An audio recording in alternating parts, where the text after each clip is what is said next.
அண்மை செய்தியாக பார்த்து வருகிறோம். விஜய் பிரபாகரன் தாக்கல் செய்த மனுவுக்கு மாணிக்கம் தாக்கூர் பதிலளிக்க வேண்டும் என்று உயர்நீதிமன்றம் ஆணை பிறப்பித்திருக்கிறது. இது தொடர்பான மேல் விவரங்களோடு இணைகிறார் செய்தியாளர் மதியழகன். வணக்கம். முழு விவரங்கள். நடந்து முடிந்த மக்களவைத் தேர்தலில் விருதுநகர் தொகுதியில் காங்கிரஸ் சார்பில் போட்டியிட்ட மாணிக்கம் தாக்கூர் 4379 வாக்குகள் வித்தியாசத்தில் வெற்றி பெற்றார். அவரது வெற்றியை செல்லாது என அறிவிக்க கோரி மாணிக்கம் தாக்கூருக்கு எதிராக போட்டியிட்ட விஜய் பிரபாகரன் சென்னை உயர்நீதிமன்றத்தில் மனு தாக்கல் செய்திருந்தார். அந்த மனுவில் தேர்தல் வேட்பு மனுவில் உண்மை தகவல்களை மறைத்ததாகவும் ஊழல் நடவடிக்கைகளில் ஈடுபட்டதாகவும் மாணிக்கம் தாக்கூர் மீது குற்றம் சாட்டியிருந்தார். இந்த வழக்கை இன்று விசாரித்த நீதிபதி என் சதீஷ்குமார் இந்த மனு குறித்து மாணிக்கம் தாக்கூர் மற்றும் தேர்தல் ஆணையம் பதிலளிக்க உத்தரவிட்டு வழக்கினுடைய விசாரணையை அக்டோபர் 14ஆம் தேதிக்கு ஒத்திவைத்தார்.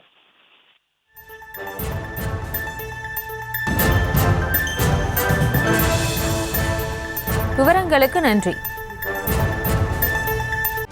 செய்திகளை உடனுக்குடனும் துல்லியமாகவும் தெரிந்து கொள்ள சப்ஸ்கிரைப் பண்ணுங்க.